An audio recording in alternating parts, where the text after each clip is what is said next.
কৃষ্ণায় বাসুদেবায় হরয়ে পরমাত্মনে প্রণত ক্লেশনাশায় গোবিন্দায় নমো নমঃ। সুধী ভক্তবৃন্দগণ, গতকালকে আমরা সদাচার সম্পর্কে কিঞ্চিত আস্বাদন করেছিলাম। সদাচার রক্ষা না করলে ভজনে সিদ্ধি লাভ করা যায় না। ভজনে সিদ্ধি লাভ করতে গেলে, ভগবৎ পাদপদ্ম লাভ করতে গেলে সদাচার অবশ্যই প্রয়োজন আছে। আজকেও হরিভক্তি বিলাসে সিদ্ধান্ত অনুসারে আরো কিছু সদাচারের কথা আমরা আস্বাদন করব। এইগুলি ঠিকভাবে যদি আমরা পালন না করি তাহলে আমাদের সাধন ভজনে বাধাবিঘ্ন হয়। এই জন্য আমাদেরকে মহাজনগণ সতর্ক করে দিয়েছেন। আমরা কেন ভজনে অগ্রসর হতে পারি না? প্রথম সাধন ভজনে আমাদের খুব ইচ্ছা হয়, কিন্তু ধীরে ধীরে সেটা অনিচ্ছায় রূপান্তরিত হয়ে যায়। ভজন করতে ইচ্ছে হয় না, মালা জাপ করতে ইচ্ছে হয় না, ঠাকুর সেবা করতে ইচ্ছে হয় না। তার পিছনে কতগুলি কারণ ছিল, যেগুলাকে বলা হয় অনর্থ নিবৃত্তি। ভজনে যেগুলা বাধা দিচ্ছে সেগুলা আমরা নিজেরাও বুঝতে পারি না, কিন্তু মহাজনগণ শাস্ত্রে সবকিছু বলে গিয়েছেন।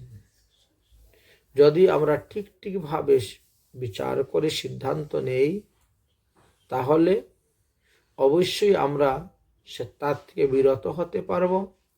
আর বিরত হতে পারলে ভজনের মাত্রাও আপনার বেড়ে যাবে। যেমন মনে করেন, অয়ু পাত্রে পয়ুপানং,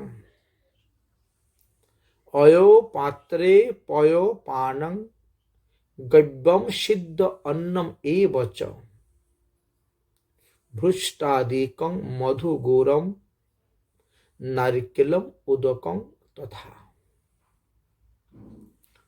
ব্রহ্মবিবর্ত পুরাণে এই বিষয়ে আলোচনা করা আছে, মনুসংহিতাতেও এই বিষয়ে আলোচনা করা আছে। বলছে লোহার পাত্রে কখনো জল পান করিবেন না,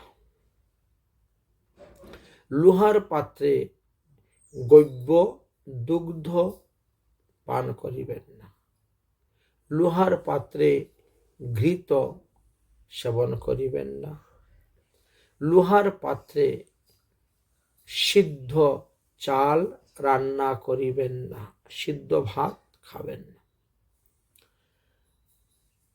এগুলি নিষেধ আছে। এমনকি লোহার পাত্রে ভাজা দ্রব্য খাওয়া নিষিদ্ধ, লোহার পাত্রে মধু, গুড়, নারকেলের জল বা কোনো রকমের ফলমূল ভক্ষণ করিবেন না, এতে কৃষ্ণ ভক্তের হানি হয়। দগ্ধ অন্ন তপ্ত সৌরম চ অভৈক্যম ব্রাহ্মণম মন্তম। ব্রহ্মা বলছেন যে লোহার পাত্রে অন্ন রান্না করেও খাওয়া নিষিদ্ধ। বুঝেছেন? লোহার পাত্রে অন্ন ভিজিয়ে রাখলেন জল দিয়ে, পরের দিন খেলেন, কাঞ্জি ভাত যেটাকে বলা হয়, পান্তা ভাত, সেটাও খাওয়া নিষিদ্ধ আছে। নারকেল উদকম কাশ্যাং তাম্য পাত্রে স্থিত মধু গব্যঞ্চ তাম্য পাত্রঞ্চ সর্ব মদ্যং ঘৃতং বিনা। বলছেন কাঁসার পাত্রে কখনো নারকেলের জল পান করিতে নাই, তামার পাত্রে কখনো মধু পান করিতে নাই। তামার পাত্রে দুগ্ধ বলছেন সেবন করা নিষিদ্ধ, দধিও সেবন করা নিষিদ্ধ। তবে যদি সেই দুধের সঙ্গে, সেই দধির সঙ্গে ঘৃত মিশ্রিত থাকে তাহলে সেটা দুঃসবহ হইবে না। যদি ঘৃত মিশ্রিত না থাকে তাহলে সেটা দুঃসবহর কারণ হয়ে দাঁড়াবে। তাহলে আমরা যে ঠাকুরকে স্নান করাই, অনেকে তামার পাত্রের মধ্যে ঠাকুরের অভিষেক করানো হয়, ঠাকুরকে স্নান করানো হয়। যদি তার মধ্যে ঘি না থাকে তাহলে তামার পাত্রে আপনারা মধু দিতে পারবেন না, দিয়ে খাওয়া যাবে না। ঘি থাকা একান্ত প্রয়োজন। ঘি থাকলে পরে ওই দোষটা কেটে যাবে। ঘৃত সংযুক্ত দধি দুগ্ধ তামার পাত্রেও ভোজন করলে দোষ হইবে না। যদি ঘৃত না থাকে, ঘি নেই আপনার ঘরে, আপনি কি করলেন, দুধ, দই, মধু, চিনি ইত্যাদি দিয়ে তামার পাত্রে বসিয়ে ঠাকুর স্নান করাচ্ছেন, বলছেন ওটা ঠিক নয়। না, ঘৃত ছাড়া হলে সেটা অপবিত্র হয়ে যাচ্ছে। কিরকম অপবিত্র? মদ সমতুল্য। তামার পাত্রে দুগ্ধ পান করলে সেটা মদ সমতুল্য, তামার পাত্রে দধি পান করলে সেটা মদ সমতুল্য। বুঝেছেন? তামার পাত্রে মধু সেবন করলে সেটা মদ সমতুল্য। দধি, দুগ্ধ, মধু। কিন্তু যদি তাতে ঘৃত সংযুক্ত থাকে তাহলে সেটা দূষব হইবে না, দূষের কারণ হইবে না। ঘৃত না থাকলে সেটা অভোগ্য হয়ে যাচ্ছে। এই একটা সিদ্ধান্ত আমাদেরকে দিলেন। চেষ্টা করবেন নিজে বাড়িতে ঘি তোলার। আজকালকে বাজারেও ঘি ভেজাল থাকে।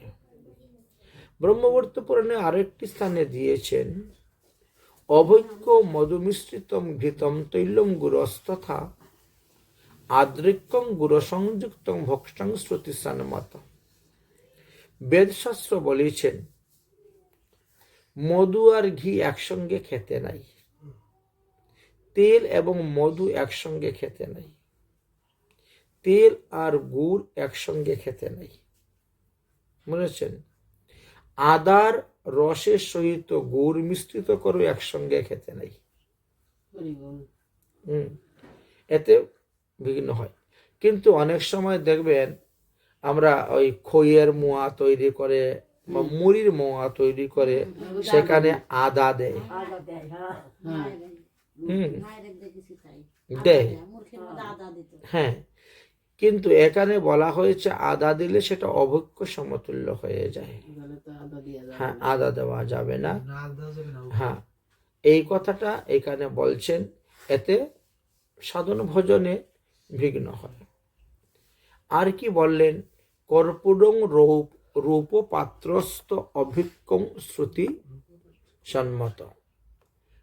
বেদ বলছেন যে রূপার পাত্র মধ্যে অনেকে অভিষেক করে, ঠাকুরের অভিষেক করে, কিন্তু রূপার পাত্রে অভিষেক করলে সেখানে আপনারা কর্পূর দিবেন না।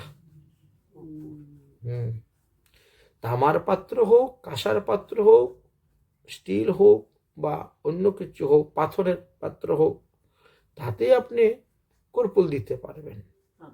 কিন্তু যদি রূপার পাত্রতে আপনি অভিষেক করান তাহলে সেখানে আপনি এই কর্পূরটা দিবেন না।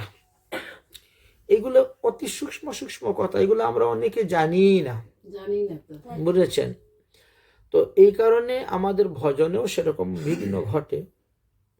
অবক্ষ মহিষা সঞ্চং দুগ্ধং দধি ঘৃতস্ততা স্বস্তি কঞ্চ তথা স্ক্রুত বিপ্রাণাং নবনীতকম। বললেন যে মহিষের দুধ দিয়ে ভগবানকে স্নান করাবেন না, মহিষের দই দিয়ে ভগবানকে স্নান করেন না, বা ঘৃত। মানে মহিষের দুধ, দই, ঘি কোনোটাই ভগবত সেবায় ব্যবহার করা উচিত নয়। কিন্তু বৃন্দাবনে আছে বাবা। হলেও আমরা গরুর দুধ দিয়ে করাই।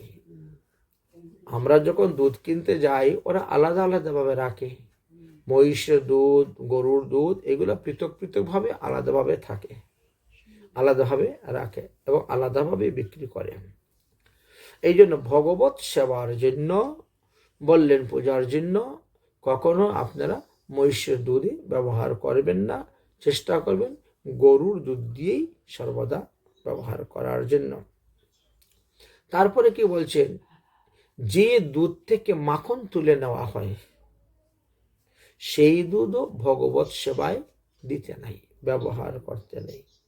আজকালকার কিছু অসৎ ব্যবসায়ী লোক আছে, দুধ থেকে ক্রিমটা তুলে নেয়, সরিয়ে নেয়।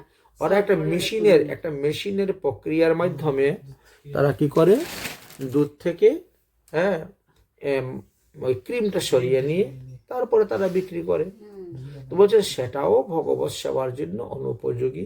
আচ্ছা, আর কি বললেন, তাম্রপাত্রে পয়োপানম উচিষ্ট ঘৃত ভোজনম দুগ্ধ লবণম সাদঞ্চ সদ্যম গোমাংস ভক্ষণম। তামার পাত্রে শুধু দুধ কখনো খাবেন না। মনে করেন আপনার ঘরে দই নেই, ঘি নেই, মধু নেই, শুধু দুধ আছে, বলেন কি যা শুধু দুধ আছে, দুধ দিয়ে স্নান করাই নেই। তো তামার পাত্রেতে ভগবানকে শুধু দুধ দিয়ে স্নান করাবেন না। এগুলি হরিভক্তি বিলাসে দেওয়া আছে। তামার পাত্রে দুগ্ধ পান করতে নাই। কেন? ওটা গোমাংস ভক্ষণ তুল্য অপরাধ হয়, পাপ হয়। উচিষ্ট পাত্রে ঘৃত ভোজন করতে নাই, সেটাও গোমাংস ভক্ষণ তুল্য পাপ হয়। মনে করেন আপনি খাওয়া দাওয়া শুরু করে দিয়েছেন, খেতে খেতে বলছেন আমাকে একটু ঘি দাও, না, ঘিটা আপনি আগেই নিয়ে নিবেন পাতে, আগেই আপনি ঘিটা পাতে নিয়ে নেন।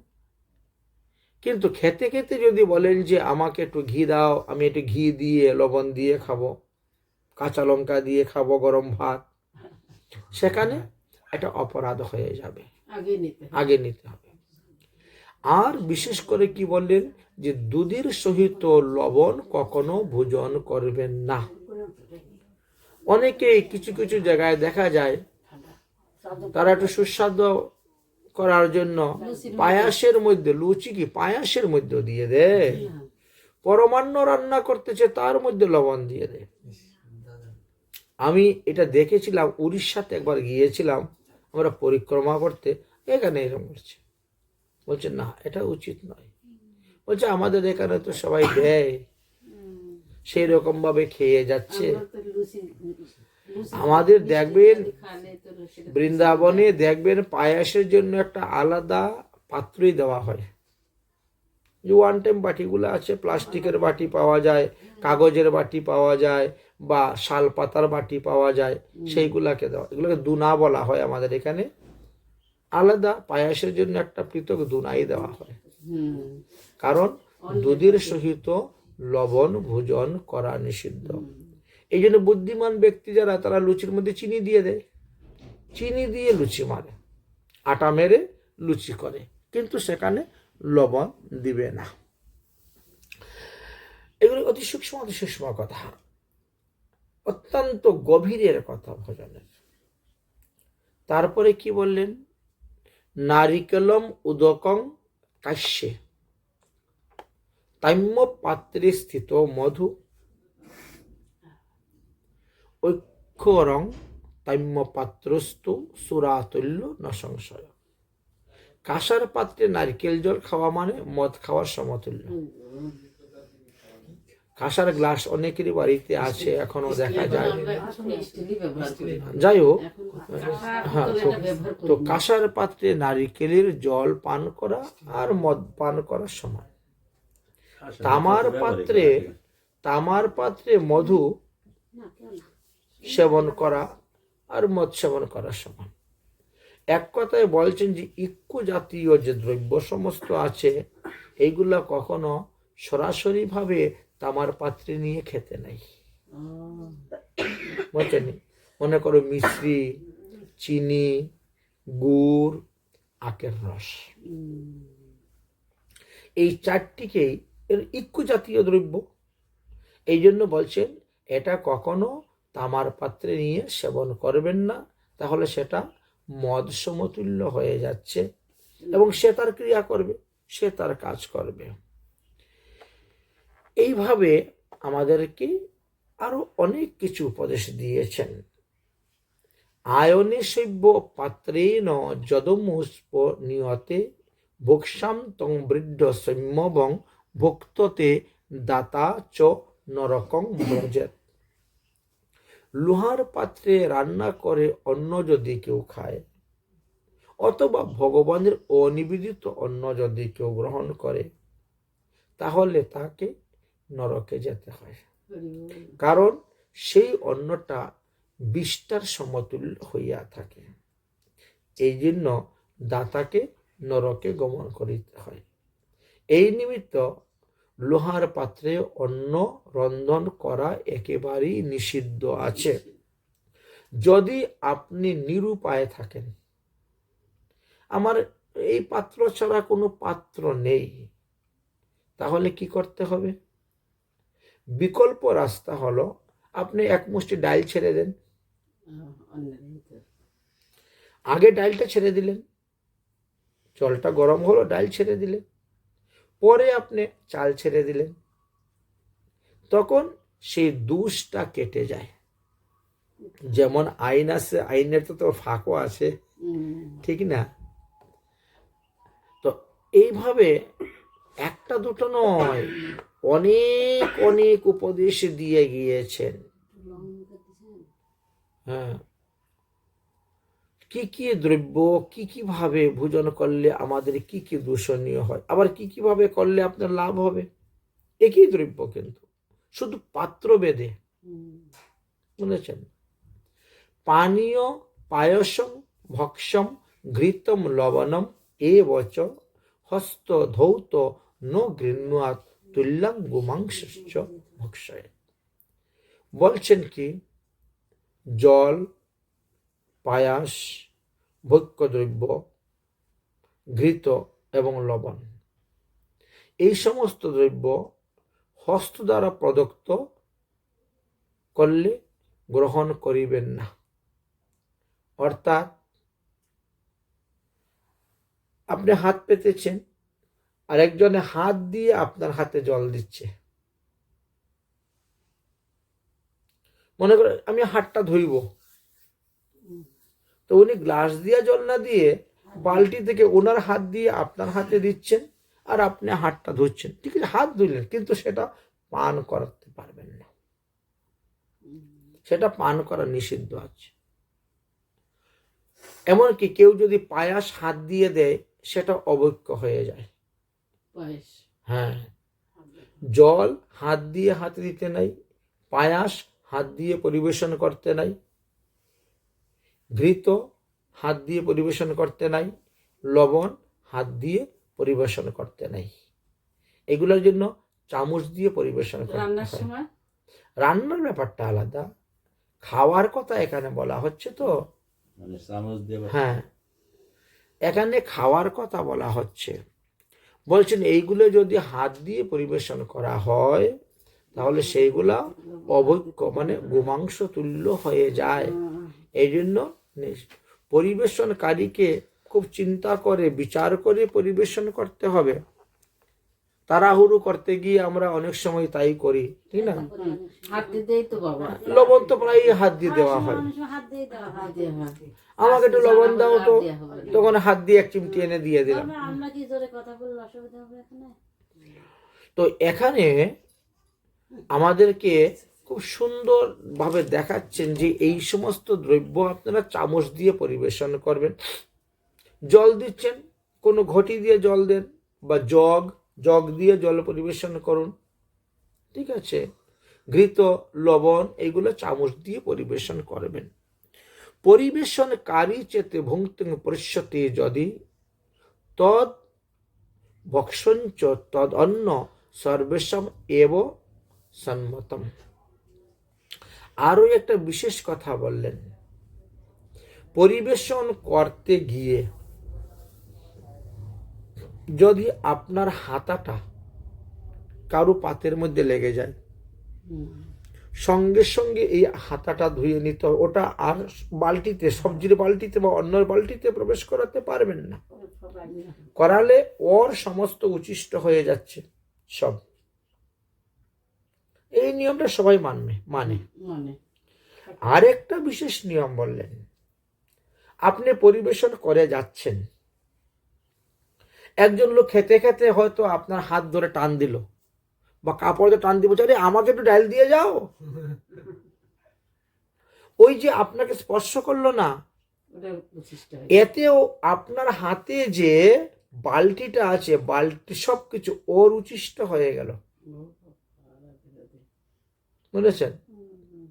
অতএব ভোজনকারী ব্যক্তি পরিবেশনকারী ব্যক্তিকে স্পর্শ করবে না, আর পরিবেশনকারী ব্যক্তিও ভোজনকারী ব্যক্তিকে স্পর্শ করবে না। এমন ভাবে পরিবেশন করতে হয়। পরিবেশন করতে করতে হয়তো কারো এই তোকে ডাল দিব নাকি রে, মাথায় ধরে একটা ধাক্কা দেওয়া হয়, মাথা নিচু করে খাচ্ছে। আর তোমার হয়তো প্রিয় ব্যক্তি, একটু ভালোবাসেন তাকে বেশি, রে তোকে একটু ডাল দিব নাকি, মাথার মধ্যে ধাক্কা দিলেন, ও না না না লাগবে না। ওই যে স্পর্শটা করলেন, এতে উচ্ছিষ্ট হয়ে গেল। মানে এত সূক্ষ্ম, অতি সূক্ষ্ম, ধর্মের গভীরে প্রবেশ না করলে বোঝা যাবে না। আমরা তো বাইরে বাইরে সব লাফালাফি করছি, ফালাফালি করছি, হ্যাঁ, কিন্তু ভিতরে প্রবেশ করলে দেখেন আমাদের প্রতি পদে পদে অপরাধ হচ্ছে। তো অপরাধের কারণে তো ভজনের পথে অগ্রসর হতে পারছি না আমরা, বুঝেছেন? হ্যাঁ, প্রতি পদে পদেই আমাদের দেখেন কিভাবে পরিবেশনকারী ব্যক্তি যদি ভোজনকারীকে স্পর্শ করা হয়, তাহলে সেই পাত্রের দ্রব্য ওর উচ্ছিষ্ট হয়ে যায়। তারপরে বললেন, দ্বিভুজঞ্চ দিবসে সন্ধ্যায়াং ভোজনং স্ততা ভক্ষঞ্চ রাত্রি শেষশ্চ ধ্রুবং প্রাতঃ পরিত্যজ্য। যারা বিজ্ঞ ব্যক্তিগণ, তারা সূর্য উদয় হইতে সূর্য অস্ত পর্যন্ত 2 বার অন্ন ভোজন করিবে না।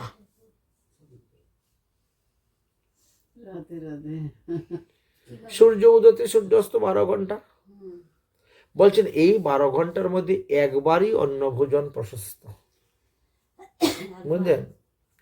2 বার অন্ন ভোজন করতে নাই, কিন্তু আমরা করে যাচ্ছি। কেউ বা সকাল 10টার সময় একবার খেয়ে নিল, আবার বিকালে 3টা-4টার সময় আবার খেয়ে নিল, ঠিক না? হচ্ছে এই জন্য দেখবেন লেখা আছে দ্বাদশী ব্রতের দিন একবার অন্ন ভোজন। আর আমাদের তো সকালে খিচুড়ি, আবার দুপুরে প্রসাদ,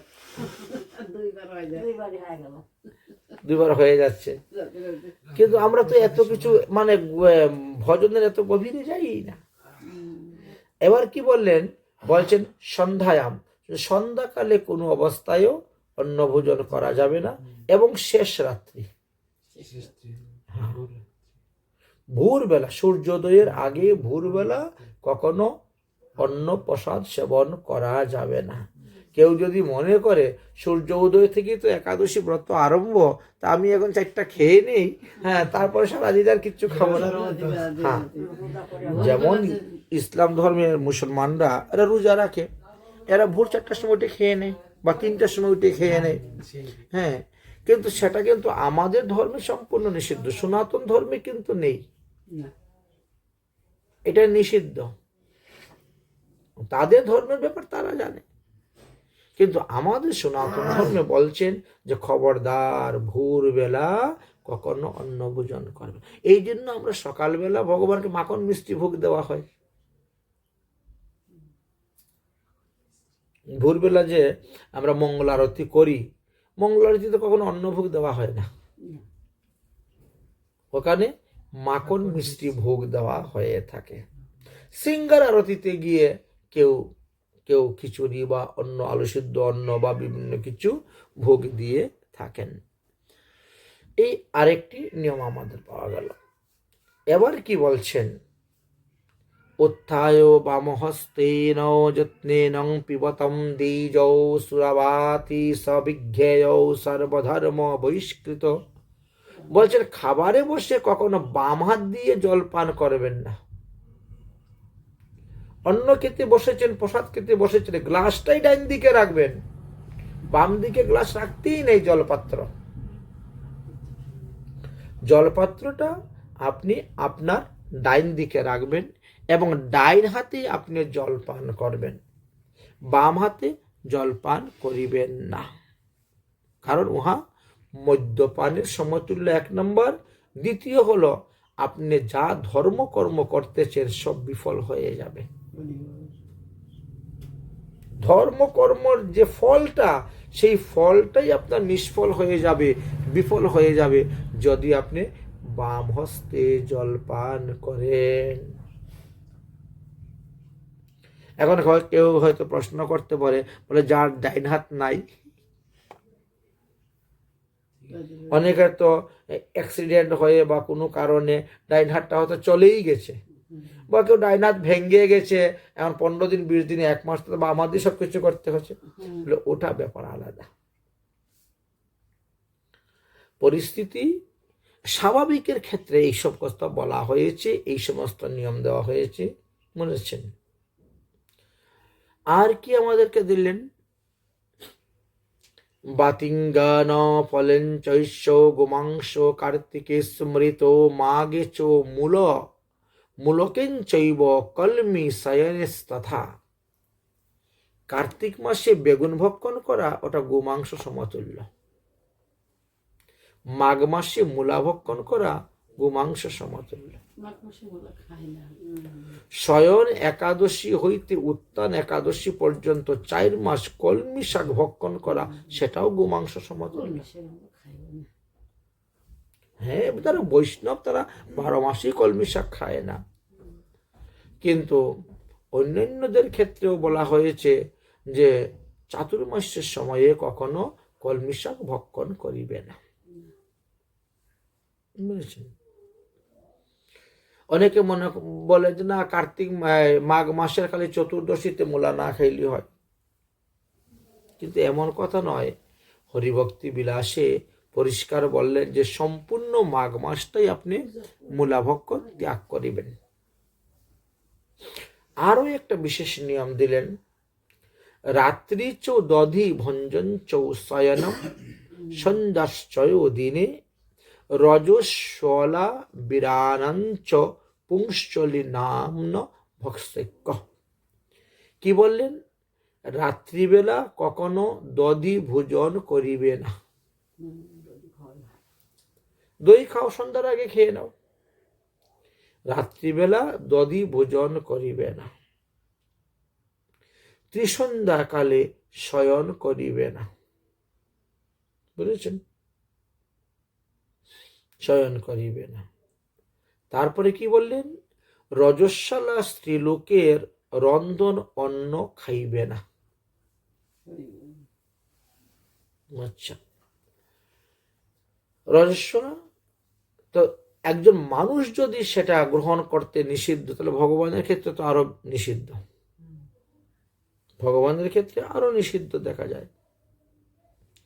কিন্তু কিছু কিছু জায়গায় শুনতে পাই তাদের গুরুদেবরা নাকি বলেছেন যে রজস্বলা অবস্থায়ও তুমি ঠাকুর সেবা করতে পারবে, ভোগ লাগাইতে পারবে, এটা কোনো দোষের কোনো কারণ নেই। জানি না তারা এই সিদ্ধান্ত কোথায় পেয়েছেন বা কোথার থেকে তারা এই সিদ্ধান্ত মহিলাদেরকে দিচ্ছেন, তারা করে যাচ্ছে। কেউ মারা গেলে পরে যেমন আমাদেরকে 10 দিন ঠাকুর ঘরে প্রবেশ করা নিষিদ্ধ, কিন্তু তাদের গুরুদেবরা তারা বলছেন না, তোমরা ঠাকুর ঘরে ঢুকো, সেবা করো, পূজা করো, কোনো দোষ নেই। এখন সেই সমস্ত সিদ্ধান্ত এরা কোথায় পেয়েছে, না ওরা নতুন একটা হরিভক্তি বিলাস রচনা করেছে নিজেরা, পণ্ডিতরা করতে পারে, হয়তো তারা নতুন একটা হরিভক্তি বিলাস রচনা করে নিয়েছেন, আর সেই সিদ্ধান্ত অনুসারে চলছেন।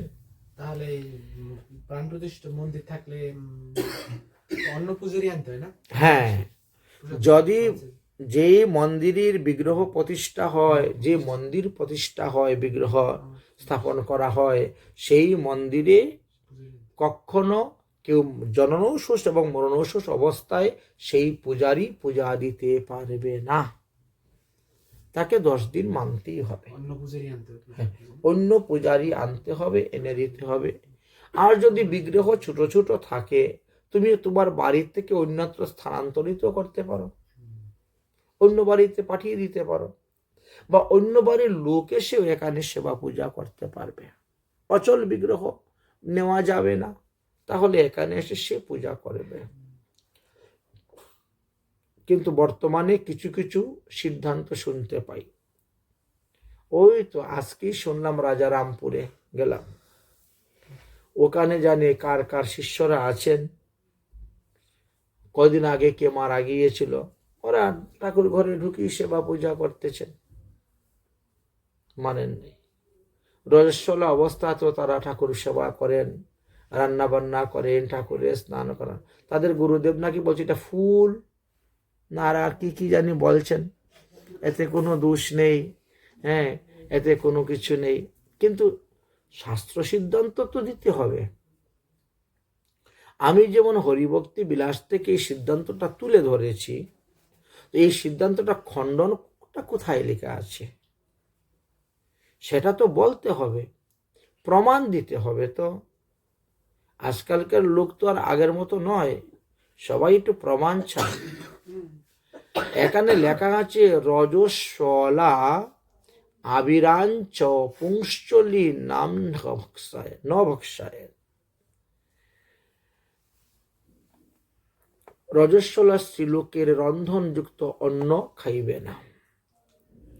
আরো একটি বিশেষ কথা দিয়েছেন, যে মহিলার পুত্র সন্তান মারা গিয়েছে, যে মহিলার স্বামীও মারা গিয়েছে, স্বামীও নাই পুত্রও নাই, বলছেন এই রকম নারীর হাতেরও অন্ন খাওয়া নিষিদ্ধ। পতিপুত্রহীনা নারী,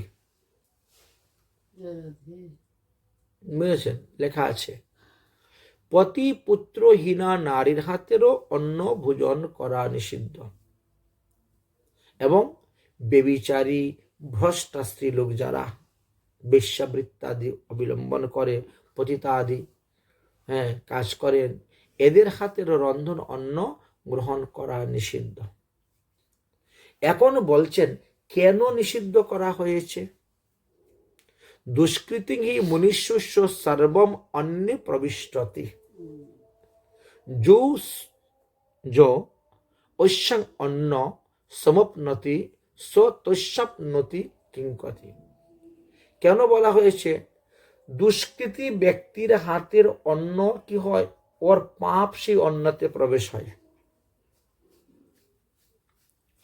তো দুষ্কৃতি এখানে কি, রজস্বলার ক্ষেত্রে 3 দিনের 3টি কথা বলছেন। প্রথমে অন্নি, অন্নি শব্দের অর্থ দিন বা দিবস বোঝায়। প্রথমে অন্নি চণ্ডালিনী, যেদিন রজ দেখা দিল সেদিন তিনি চণ্ডালিনী, প্রথমে অন্নি চণ্ডালিনী। দ্বিতীয় তু ব্রহ্মঘাতিনী, দ্বিতীয় দিবসে তিনি ব্রহ্মহত্যা পাপে পাপিনী। তৃতীয় চ শূদ্রাণী, তৃতীয় দিবসে তিনি শূদ্র সমতুল্য থাকেন। চতুর্থে শুদ্ধ জায়তে, এবং চতুর্থ দিবসে তিনি শুদ্ধ হইয়া থাকেন। পঞ্চম দিবস থেকে তিনি আবার ভগবত সেবা পূজা সবই করতে পারবেন, রন্ধন আদি সবকিছুই করতে পারবেন। এই নিয়মগুলো যদি আমরা মেনে চলতে পারি তাহলে আমাদেরই উপকার। যারা মানতে পারছেন ভালো, যারা বিভিন্ন পরিস্থিতির কারণে মানতে পারছে না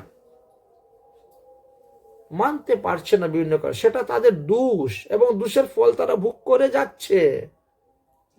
এখন তোমার কথা হলো তুমি মানতে পারতেছো না, সেটা তোমার ব্যাপার, কিন্তু অন্য কেউ তুমি মানতে দিবে না, সেটা কেমন কথা?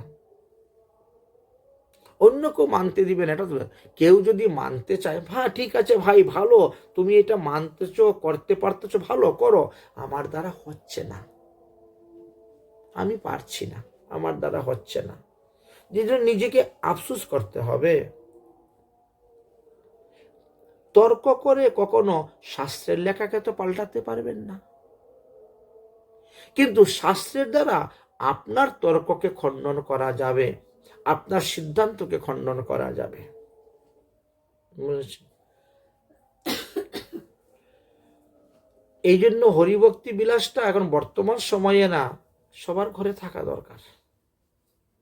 যখনই যেখানে দেখবেন গন্ডগোল আছে, পট করে বের করে না, বের করে দেখো সত্যি তো এখানে এই কথা লেখা আছে, তাহলে মানা প্রয়োজন।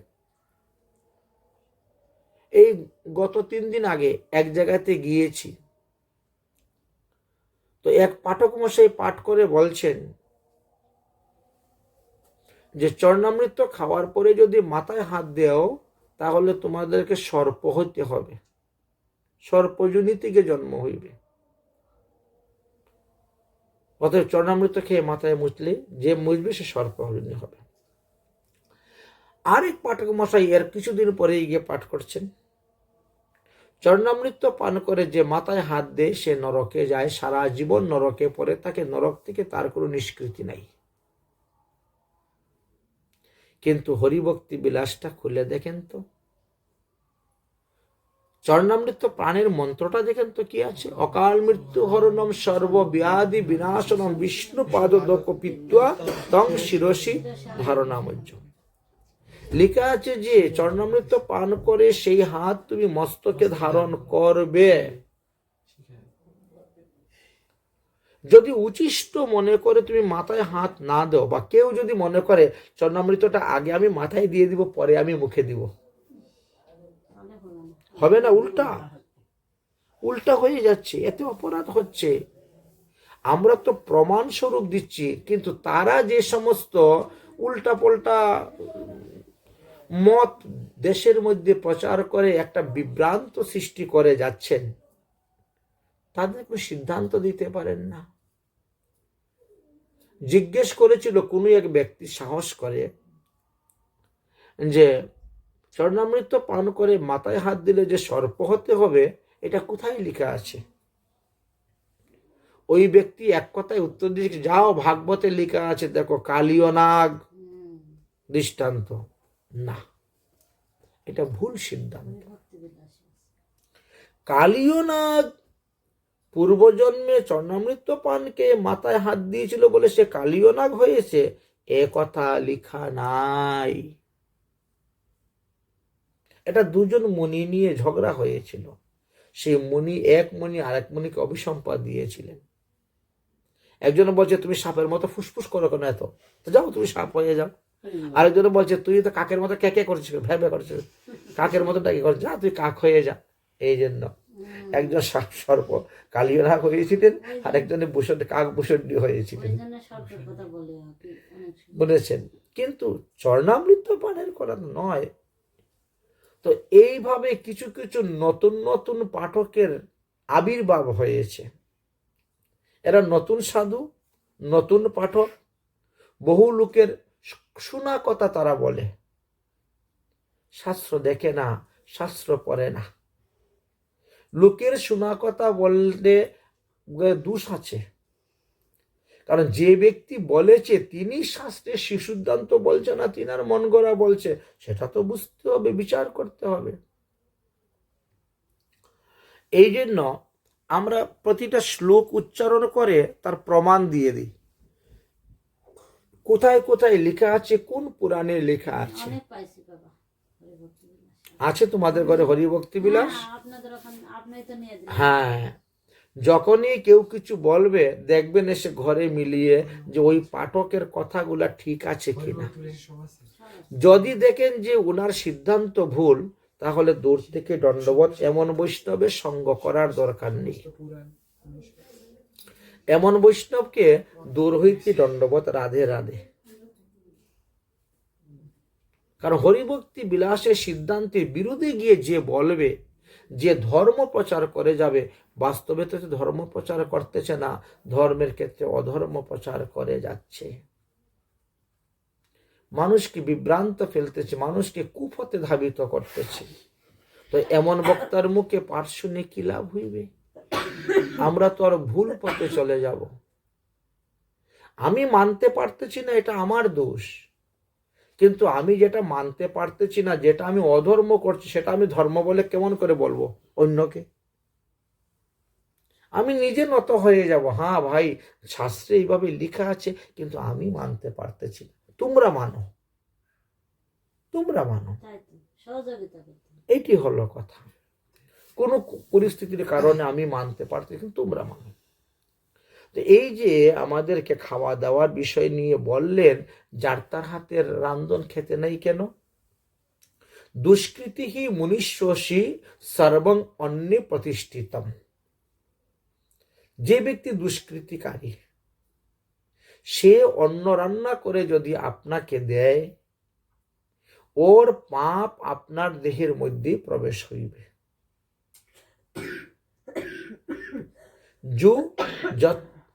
যস্য অন্নম সমস্তামি স্বতস্বপ্নাপ্তি কিলমশম। যে যার অন্ন গ্রহণ করে, সে কিন্তু তার পাপই গ্রহণ করিয়া থাকে।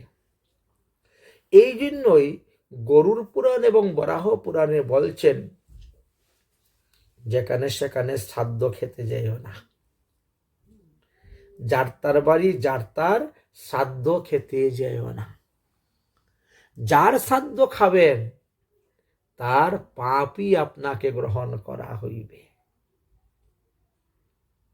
একথাও পরিষ্কার লেখা আছে। এইখানেও দেখো, এইটাই তো ইঙ্গিত করে আমাদেরকে দেখাচ্ছেন কর্মপুরাণ, হরিভক্তি বিলাসী তুলে ধরে দেখিয়েছেন। আর কি বলছেন? অবৈষ্ণব নামঞ্চ পতিতানাং ততৈবশ্চ অনর্পিত তথা বিষ্ণু স্তমাংশ সদৃশ্য ভবে। অবৈষ্ণব ব্যক্তি যদি অন্ন রান্না করে, মানে এখনো তিনি বিষ্ণু মন্ত্রে দীক্ষা প্রাপ্ত হন নাই, বুঝলেন? হয়তো তিনি হরিনাম পেয়েছেন, তিনি হরিনাম পেয়েছেন, কিন্তু এখনো কৃষ্ণ মন্ত্র, শ্রীকৃষ্ণের বীজ, শ্রীকৃষ্ণের গায়ত্রী বা গৌরাঙ্গ মহাপ্রভুর বীজ, পঞ্চতত্ত্ব, রাধা গোবিন্দ আদি, এগুলো কিছুই পান নাই।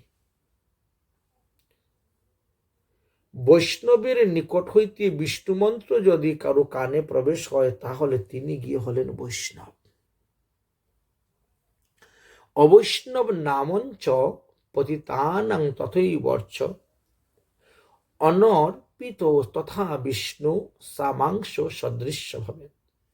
এক হলো অবৈষ্ণব লোকের হাতের রান্না করা অন্ন খেতে নাই।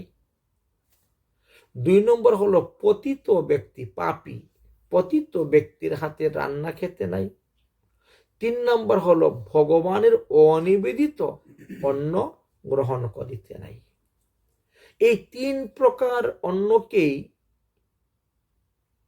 কুকুরের মাংস সমতুল্য পবিত্র বলা হয়েছে। এই জন্য অন্ন গ্রহণ করতে গেলে একটু বিচার করতে হবে যে এইখানে কে অন্ন রান্না করেছে, কে ভোগ লাগিয়েছে। তাহলে বললেই তো হলো না, আসুন আসুন একটু প্রসাদ গ্রহণ করুন। অনেকে বলে না, হ্যাঁ, কিন্তু প্রসাদ গ্রহণ করতে গেলেও ভগবান তো কর্তম অকর্তম সবকিছু করতে পারেন, তিনার জন্য তো আর তো বিচার নয়, কিন্তু তোমার আমার ক্ষেত্রে বিচার আছে। অন্ন গ্রহণ করতে গেলে বিচার আছে, কারণ সেই অন্ন খেয়ে যদি হজম করতে না পারি, তাহলে এর তো প্রতিফল প্রতিক্রিয়া আমাকেই ভোগ করতে হবে। এই জন্য সাবধান করে দিচ্ছেন। স্কন্দ পুরাণেও আলোচনা করা আছে, অবৈষ্ণব গৃহে ভুক্তা পিত্বা বা জ্ঞানত্ব অপি বা শুচি চণ্ডা শুচি চন্দ্রায় অনে প্রাপ্ত হিষ্টাপ্রুত্ত বৃথা যথা। যদি কেউ অজ্ঞানবশত কোনো অবৈষ্ণব ব্যক্তির রান্না অন্ন তিনি ভোজন করেন, তাহলে তাকে শুদ্ধ হওয়ার জন্য চান্দ্রায়ণ প্রায়শ্চিত্ত করতে হয়, তবে গিয়ে তিনি শুদ্ধ হন। তো চান্দ্রায়ণ প্রায়শ্চিত্ত কি? 3 দিন হবিষান্ন গ্রহণ, 3 রাত্রি উপবাস। মৃত্যু ব্যক্তি চলে 7 দিন বিগ্রহ সেবা করা যায় না বাবা? না, 3 দিন। 3 দিন। হ্যাঁ, আমাদের লেখা আছে যে কোনো মৃত ব্যক্তিকে যদি আপনি স্পর্শ করেন, আপনার জ্ঞাতি নয়, গোষ্ঠী নয়, আত্মীয় স্বজন নয়, তবে পাড়া প্রতিবেশী, যদি মৃত ব্যক্তিকে আপনি স্পর্শ করেন বা তার দাহ সংস্কার করার জন্য শ্মশানে গিয়েছেন, তাহলে আপনাকে 3 দিন অসুস্থ মানতে হবে। আপনি বিগ্রহ সেবা, বিগ্রহের রান্না থেকে বিরত থাকবেন। এখন মনে করেন আপনার পরিবারে আপনারা 5 জন আছেন, পাড়া প্রতিবেশী কেউ মারা গিয়েছে, যেতে তো হবেই, যাওয়াটা কর্তব্য। আপদে বিপদে একে অন্যকে তো দেখা কর্তব্য, যাওয়া কর্তব্য। তো ঘরের মধ্যে 5 জন আছেন না, 3 জন যান, 4 জন যান, 1 জন ঘরে থাকেন, যাতে উনি ভগবত সেবাটা করতে পারে, বিগ্রহ সেবাটা করতে পারে। বুঝেছেন? এইভাবে একজন না একজন ঘরে রাখতে হয়, থাকতে হয়। যাদের মন্দির আছে, বিগ্রহ আছে, সেই ক্ষেত্রে এটা বিশেষ নিয়ম, এটা আমাদেরকে পালন করা কর্তব্য। তো এই রূপে আমাদেরকে সতর্ক করে দিয়েছেন শাস্ত্র বাণীর দ্বারা। বুঝছেন? সাধারণের হিতার্থে,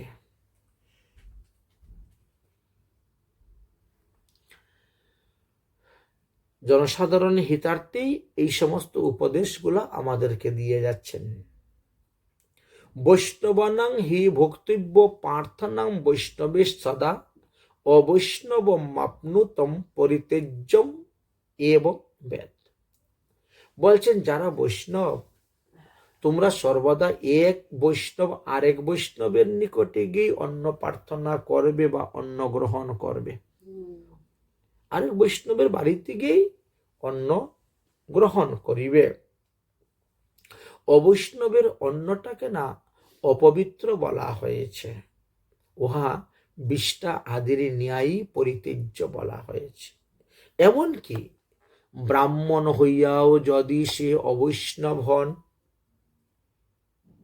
তথাপিও তাহার পচিত অন্ন গ্রহণ করা যাবে না, পরিত্যজ্য বলছেন। এইরূপ অপবিত্র অন্ন সর্বদা পরিত্যজ্য বলা হয়েছে। এত কর্মপুরাণের কথা পরিষ্কারভাবে বর্ণন করেছেন। অবৈষ্ণব ব্রাহ্মণের হাতেও ভোজন করা নিষিদ্ধ। অনেক সময় দেখবেন বিভিন্ন স্থানে ব্রাহ্মণেরা এসে রান্না করেন,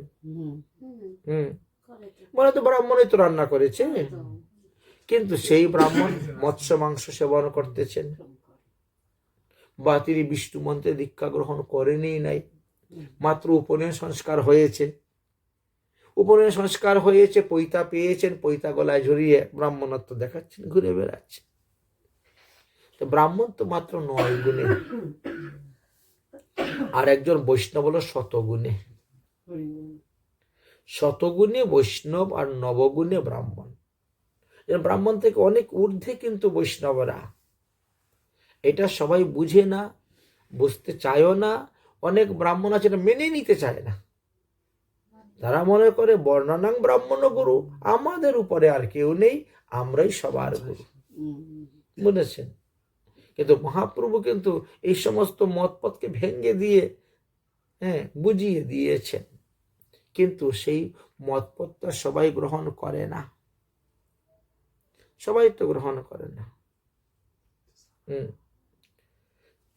ভারতবর্ষের ত্রিপুরা ধর্মনগর নামে একটি স্থান আছে, ওখানে লোকেশ চক্রবর্তী নামে একজন ব্যক্তি ছিলেন। তিনি বৃন্দাবনে গেলেন, বিষ্ণু মন্ত্রে দীক্ষা গ্রহণ করলেন। তারপরে তিনি হলেন কি লোকনাথ বাবাজি। তো তিনি যখন বিষ্ণু মন্ত্রে দীক্ষা গ্রহণ করে বৈষ্ণব হলেন, তখন তিনি কি করতেন? তিনি সব বৈষ্ণবের বাড়ি যেতেন, সব বৈষ্ণবের হাতে রান্না খেতেন, যার কারণে অন্যান্য ব্রাহ্মণ সমাজ তিনার উপরে বড় অত্যাচার শুরু করল। তোমরা আমাদের জাত নষ্ট করে দিয়েছ, তুমি ব্রাহ্মণের পুত্র হয়ে তুমি শূদ্রের ঘরে গিয়ে খাচ্ছ।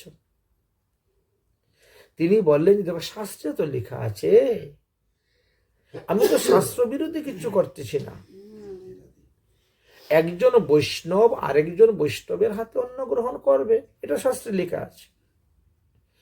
তোমরা ব্রাহ্মণ, কিন্তু তোমরা তো বৈষ্ণব হও নাই, বৈষ্ণব ধর্ম গ্রহণ করো না, আমি তোমাদের হাতে খাবো কেন? আমিও একসময় ছিলাম ব্রাহ্মণ, ততদিন তোমাদের হাতে খেয়েছি, কিন্তু যখন আমি বৈষ্ণব হয়ে গেছি তখন আমি অবৈষ্ণব ব্রাহ্মণের হাতে খেতে যাব কেন? অতএব আমার কাছে তো যিনি বৈষ্ণব তার হাতেই সেবা গ্রহণ করব। উনি কিন্তু ওনার নিয়মটা ঠিক ধরে রেখেছিলেন এবং বাকি জীবনটা তিনি এই নিয়মেই চলছেন, হরিভক্তি বিলাসের সিদ্ধান্ত অনুসারে। কেউ ওনাকে টনক নড়াতে পারেনি, সরাতে পারেনি। নিয়ম, এই নিয়মেই চলেছে। কে কি বলছে বলো, কিন্তু তিনি তিনার ধর্ম রক্ষা করে গিয়েছিলেন। তো এইরকম ব্রাহ্মণ পাওয়া খুব কম, দুর্লভ। ব্রাহ্মণ বৈষ্ণব পাওয়া খুব দুর্লভ, কোটির মধ্যে কোটি হয়ে থাকে। যাই হোক, আর আমাদেরকে কি বললেন? পদ্মপুরাণ থেকেও তুলে ধরেছেন, পার্থয়েদ বৈষ্ণব অন্ন তদ অভাবে জলম পিবৎ সঙ্গ বিবর্জয়শ্চৈব সক্তাদিনাঞ্চ বৈষ্ণব। বৈষ্ণব ব্যক্তিগণ বৈষ্ণব ব্যক্তির নিকটে অন্ন প্রার্থনা করিবেন। যদি অন্ন তিনার ঘরে না থাকে তাহলে তার নিকটে জল প্রার্থনা করে জল পান করবেন। তথাপিও অবৈষ্ণবের নিকটে গিয়ে অন্ন গ্রহণ করিবেন না, বা শাক্ত প্রবৃত্তি ভক্তদের সঙ্গে অন্ন গ্রহণ করবেন না। শাক্ত মানে কালী ভক্ত। কালী ভক্ত যারা, তারা অধিকাংশই দেখবেন কালী পূজা পাঠা বলি দেয়, জীবহিংসা করে, প্রাণী হত্যা করে। সেই ব্যক্তি যদি অন্ন রান্না করে তো তার পাপটাও অন্নের মধ্যে প্রবেশ হচ্ছে, আপনি খেলে পরে সেই পাপ আপনার দেহে প্রবেশ হবে। এই জন্য এখানে বলছেন বৈষ্ণব ব্যক্তিগণ সর্বত্রভাবে শাক্ত প্রবৃত্তির সঙ্গ বর্জন। শাক্ত প্রবৃত্তি মানে আরো অন্যান্য যারা আছে শাক্তদের মতন, তাদের সঙ্গ বর্জন করবেন। ন কার্য প্রার্থনাতে ভক্তস্তে দ্রব্যমে বৎ নান্যম লভতে শাক্তানাং শৈবানাঞ্চ বেসন্নানি। যারা শাক্ত প্রবৃত্তি আছেন তাদের নিকটে কোনো বস্তু কোনো সময় প্রার্থনা করতে যাবে না বৈষ্ণবগণ, তাহাদের দ্রব্য অপবিত্র বলিয়া জানিবে। তাই শাক্ত শৈব যারা আছেন তাদের গৃহে কদাচ তাদের পচিত অন্ন গ্রহণ করিবে না। অর্থাৎ মা কালীর নিবেদিত প্রসাদ গ্রহণ করা যাবে না। যিনি শাক্ত তিনি তো মা কালীর নামে ভোগ লাগিয়ে তো আপনাকে দিবে প্রসাদ। বলছেন যে না না, সেটাও গ্রহণ করা যাবে না। এই জন্য অধিকাংশ দেখবেন বৈষ্ণবরা কোনো দেবদেবীর প্রসাদ গ্রহণ করে না, বুঝেছেন? এতে কোনো ক্ষতি নেই, কোনো লোকসান হয় না, প্রত্যয় হয় না। হয়তো মানুষ ভয় দেখায়, দেবতা বলেও কি তোমার ভয় নাই, তুমি প্রসাদের অবমাননা করতেছ, এরকম ভয় দেখায়। কিন্তু আপনি যদি বলেন না আমি তো কৃষ্ণ ভক্ত, কৃষ্ণ প্রসাদ ছাড়া অন্য কিছু খাই না, বাস। অত্রি স্মৃতিশাস্ত্র লেখা আছে, সসুতায়াশ্চ যুভুঙ্ক্তেয় সভুঙ্ক্তেয় পৃথিবীমালম নরেন্দ্র ভুবনে ভুক্তাং বিষ্টয়ং জায়তি কৃমি। আরেকটা কথা দিয়েছেন, খুব বিশেষ কথা, এটা তোমাদের কাজে লাগবে কিন্তু। হরি বল। মেয়েকে বিবাহ দেওয়ার পর মেয়ের ঘরে নাতিপুতি না হওয়ার পর্যন্ত মেয়ের শ্বশুর বাড়ি গিয়ে খাওয়া যাবে না। বিয়ে হলে আমাকে 1 বছর মাটি দান করলে যায়, খায় না, এখন টাকা দেয়। ওখানে 1 বছরের কথা তো লেখা নাই, যত পর্যন্ত না হয় নাতিপুতি আর যদি নাতিপুতি না হয় খাওয়া যাবে না। খাওয়া যাবে না, খাই যা চলে আসে। রাধে রাধে। অন্য বাড়িতে ব্যবস্থা করবে, অন্য জায়গায় ব্যবস্থা করবে। বিয়ে এটি অত্রি স্মৃতিশাস্ত্রেতে লেখা আছে। টাকা দিয়ে কিনেও খাওয়া যাবে না ওই বাড়ি। হবে, যাই হোক, একটা কিছু তো ব্যবস্থা করতে হবে। এত দূর যাবে, না খেয়ে আসবে, এটা কেমন করে হয় বলেছেন। যিনি সকন্যাকে বিবাহ দিয়েছেন সেই জামাতার গৃহে ভোজন করবে না কতদিন? যতদিন পর্যন্ত নাতিপুতি না হয়। হরি বল। আর যদি ভোজন করে, বলে পৃথিবীর যত মল আবর্জনা সব ভোজন করা হরি হচ্ছে। বল। আমরা শুনেছি যে 1 বছর মেয়ের বাড়ি খাওয়া হয় না বিয়ে। না, শুনেছি তো, এখন প্রমাণটা কোথায়? প্রমাণটা তো আজকে আমরা এখানে পেলাম, প্রমাণটা কোথায়? আমরা তো অনেক কিছু শুনি, কিন্তু যার কিছু প্রমাণই আমরা পাই না। হ্যাঁ হ্যাঁ। তথাপিও আমরা বিশ্বাস করে যাই, মেনে নেই। ঠিক আছে, একজন মহৎ লোক যদি বলে, ও মিথ্যা তো বলবে না। হ্যাঁ, আর শুনে শুনে তো তিলকে তাল অনেকেই করে দেয়। হ্যাঁ হ্যাঁ অনেকে এদিকের কথা ওদিকেও হয়ে যায়। হ্যাঁ। শোনা কথার মধ্যে দোষ থাকতে পারে, ভ্রম, প্রমাদ, বিপ্রলিশ্য, কর্ণপটবতা দোষ থাকতে পারে। এ কথা কিন্তু বারবার শাস্ত্র আমাদেরকে বলছেন।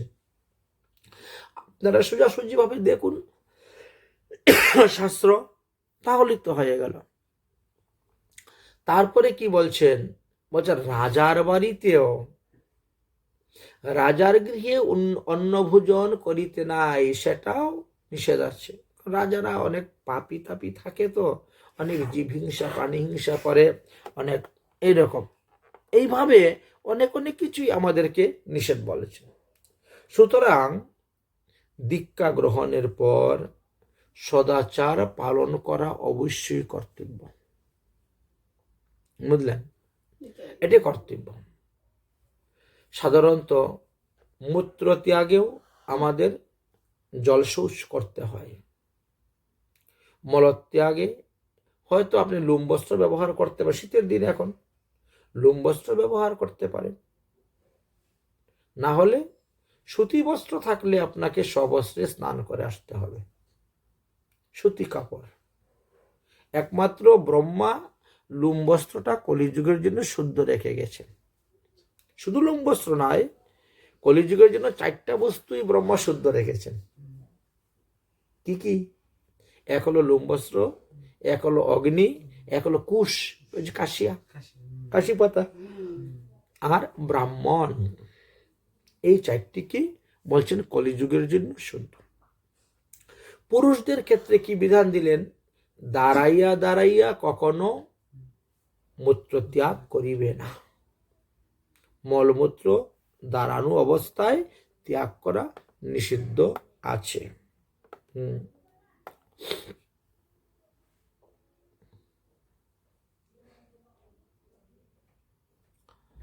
আচ্ছা, তারপরে কি বললেন? গৃহস্থ আশ্রমে আমরা কি করি? কাছা দিয়ে কাপড় পরা। গৃহস্থ আশ্রমে সব কাছা দিয়ে কাপড় পরতে হয়।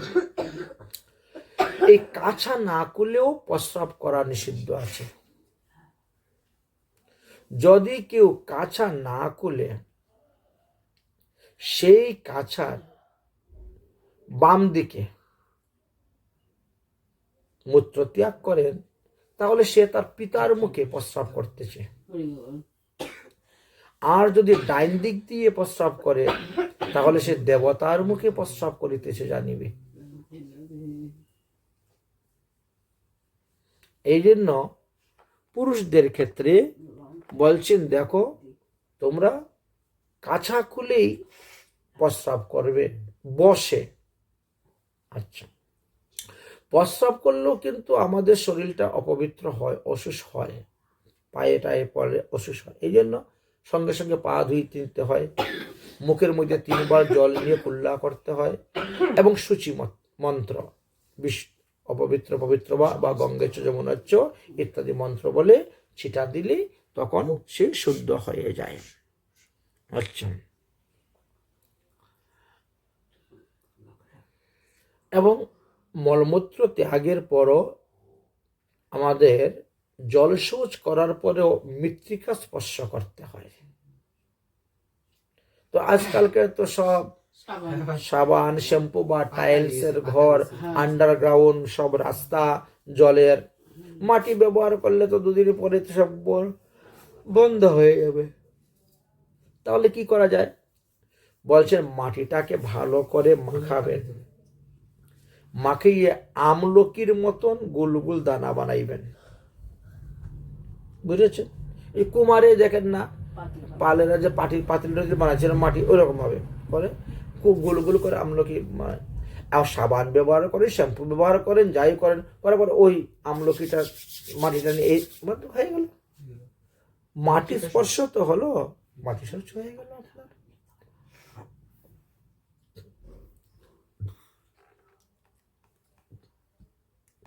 এইভাবে আমাদেরকে অনেক অনেক সিদ্ধান্তের কথা বলে গিয়েছেন, যে যতটা মানতে পারো ততটাই লাভ। বুঝেছেন? এখন বললে শীতের দিন বাথরুম টাথরুম গেলে স্নান টান করা তো বড় কষ্ট, সম্ভব নেই বারবার। বলছেন দেখো স্নান তো 7 প্রকার আছে, তো 7 প্রকার স্নানের মধ্যে যে কোনো 1 প্রকার স্নান তুমি করো। বুঝেছেন? তাহলে কি কি আমরা জেনে রাখতে পারলে তো আমাদের ভালো হবে। আচ্ছা, তখন বলছেন যে দেখুন প্রথমে হলো মন্ত্র স্নান। হ্যাঁ, আপনি মন্ত্র বলে উচ্চারণ করে জল ছিটা দেন, তাহলে আপনার মন্ত্র স্নান হয়ে গেল। 2 নম্বর হলো মৃত্তিকা স্নান, মাটি স্পর্শ করলে হয়ে গেল মৃত্তিকা স্নান। 3 নম্বর হলো ভস্ম স্নান, ওই যে ছাই মাখা গায়ের মধ্যে, ভস্ম স্নান। আচ্ছা, 4 নম্বর হলো আগ্নেয় স্নান, আগুনের মধ্যে সেকলেন হাত পা, তারপরে স্নান হয়ে গেছে, শুদ্ধ হয়ে গেলেন, আগ্নেয় স্নান। 5 নম্বর হলো গুপদ ধুলি, গরুর পায়ের খুরের মাটি গায়ে মাখলেই আপনার স্নান হয়ে গেল। 6 নম্বর স্নান কি? বায়বীয় স্নান। বায়বীয় স্নান মানে বাতাসেও আমাদের স্নান হয়। 7 নম্বর কি? বলছেন যে ওই যে রুদ্র এবং বৃষ্টি একসঙ্গে যে হয়, সেই স্নান যদি করেন তো আপনার দিব্য স্নান হয়ে গেল। এত ভিন্ন নদীতে নেমে স্নান করতে পারেন, এটা বারুণী স্নান হয়ে গেল আপনার। হ্যাঁ, ইত্যাদির কথা আমাদেরকে বলছেন। তো এই 7 প্রকার স্নানের মধ্যে যে কোনো প্রকার স্নান আপনার অবশ্যই করতে হবে। স্নানের পরে কখনো সর্ষের তেল গায়ের মধ্যে মাখবেন না, স্নানের পূর্বে মাখবেন। যদি মাখতেই হয় তাহলে পক্ষ তেল ব্যবহার করেন, তাতে দোষ নেই। পক্ষ তেল মানে নারকেল তেল আদি, যেগুলাকে আগুনে পাকিয়ে তেল তৈরি করা হয়। ঠিক আছে, হ্যাঁ হ্যাঁ, সর্ষের তেলের ক্ষেত্রে এটা নিষেধ। অন্য তেল তো মাখা যায়, লিখেছে তো এখানে, বলছেন পক্ষ তেল মাখলে দোষ হয় না। তো নারকেল তেল যে করে দেখবেন নারকেল কিন্তু ওই কুড়িয়ে তারপরে হ্যাঁ বা পিষে পাটার মধ্যে আপনি নিজে ঘরেও তো নারকেল তৈরি করতে পারবেন, হ্যাঁ নারকেল জাল দিয়ে পছন্দ করে। বুঝলেন? দুধ বের করে নিয়ে। হ্যাঁ, সে হয়। এবারে বললেন কেন স্নানের কথা বলছেন? বলছে স্নানহীন নরু পাপী স্নানহীন অসুচি সদা। এই যে আমরা ঘুমার থেকে ওঠার পরে ওই 7 প্রকার স্নানের মধ্যে কোনো এক প্রকার স্নান না করে আপনি ঠাকুর ঘরে প্রবেশ করতে পারবেন না। যে দিনের বেলা ঘুমান, রাত্রিবেলা ঘুমান, বুঝেছেন? ভগবত সেবা কার্য করতে গেলে ওই 7 প্রকারের মধ্যে যে কোনো এক প্রকার করুন, আপনার যেটা সুবিধা হবে, আপনার শরীরে যেটা মানবে সইবে সেটা আপনি করুন। সে তো আর বলতেছে না, শাস্ত্র তো বলতেছে না যে যাও তুমি গিয়ে নদী থেকে ডুব দাও রাত 3টার সময়, একথা তো বলছেন না। বলছেন যে 7 প্রকারের মধ্যে যে কোনো এক প্রকার করতে হইবে।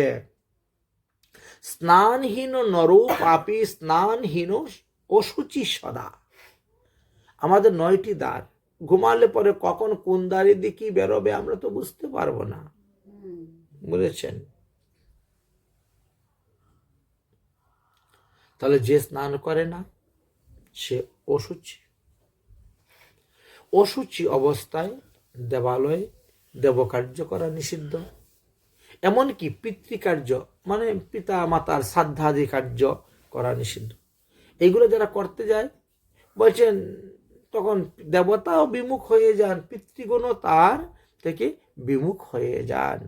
স্নানহীন ব্যক্তি সর্বদা পাপী অপবিত্র, এই জন্য বিমুখ হয়ে যান। স্নান বিনা তৈয় ভুক্তয় মলাশিত সদা নর।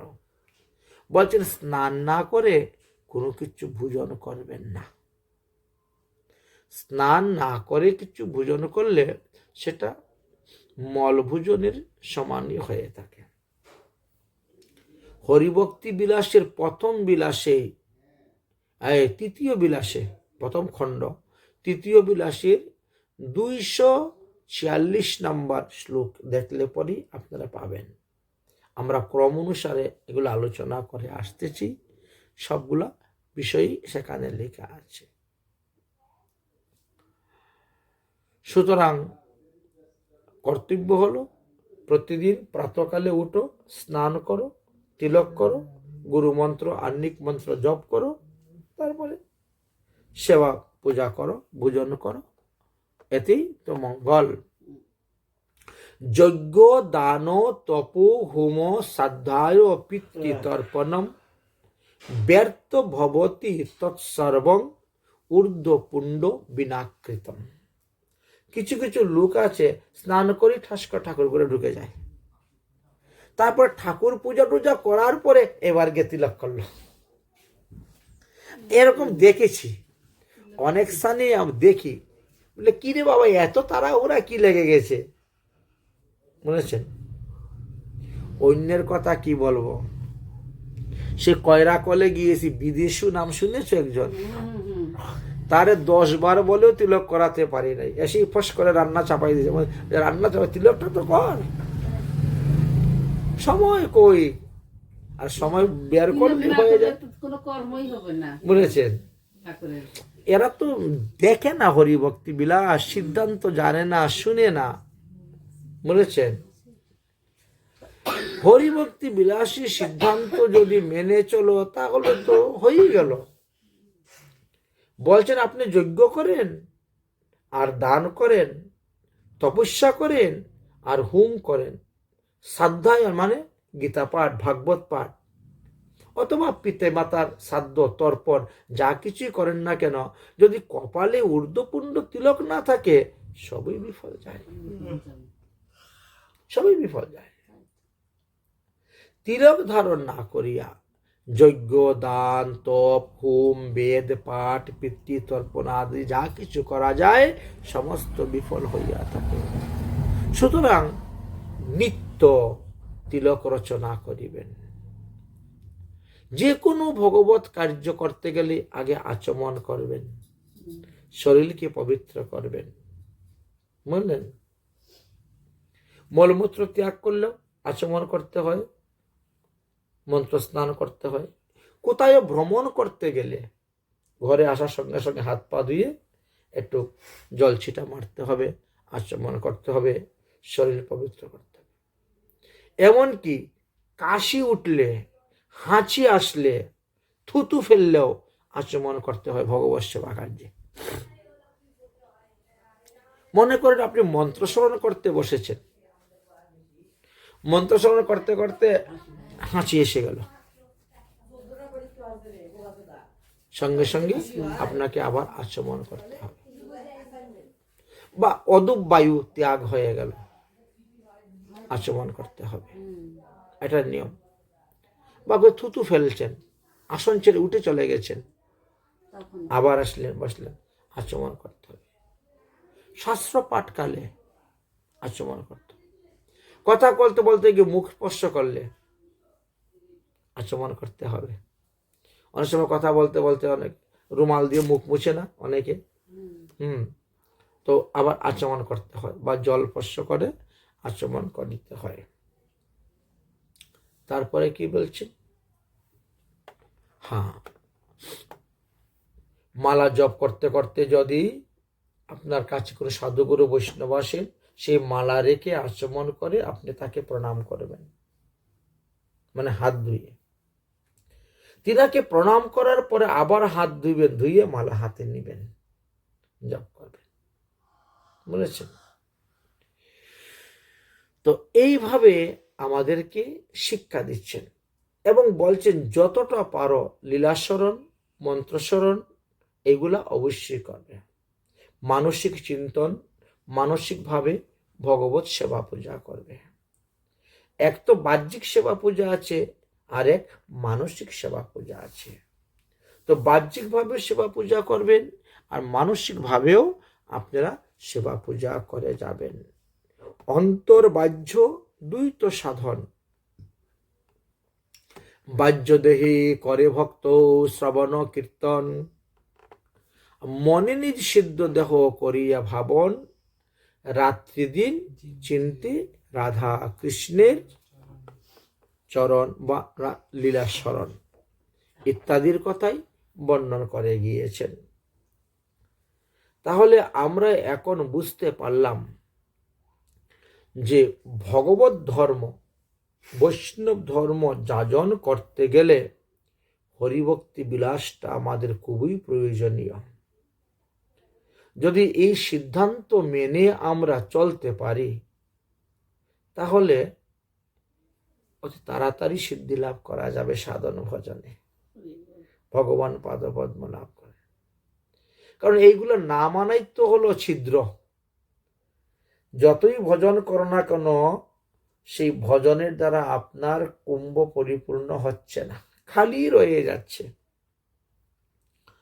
এইগুলি যারা মানতে পারে খুবই ভালো, কিন্তু না মানলেও এইগুলাকে তাচ্ছিল্য জ্ঞানে দেখতে নাই, হেয় জ্ঞানে দেখতে নাই, অনেক অতিরঞ্জিত কেউ বলে তো এরকম ভাবে, কিন্তু না, এগুলো তো শাস্ত্রের কথা,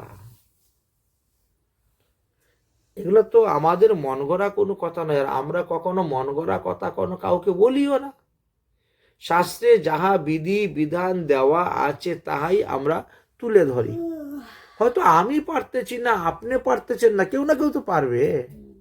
তাই তো, যখন একটা বিষয় আপনি জানবেন, সতর্ক হবেন, তখন মানার তখন চেষ্টা না চেষ্টা করি এটা আচ্ছা এত কিছু মানতে পারতেছি না, এটা মানতে পারবো না, এটাও মানি। মানলে তো আর ক্ষতি নাই, মানলে তো আমারই লাভ। তো যে সবাই তো লাভ চায়, তো লাভ যদি চাইতে চাও তাহলে শাস্ত্রবিধি মেনে চলতে হবে। তো আজকেও আমরা হরিভক্তি বিলাসের সদাচার চ্যাপ্টার নিয়ে যৎকিঞ্চিৎ আস্বাদন করলাম। আজকের মতো ভাগবতী কথা এখানেই বিশ্রাম। রাধে রাধে।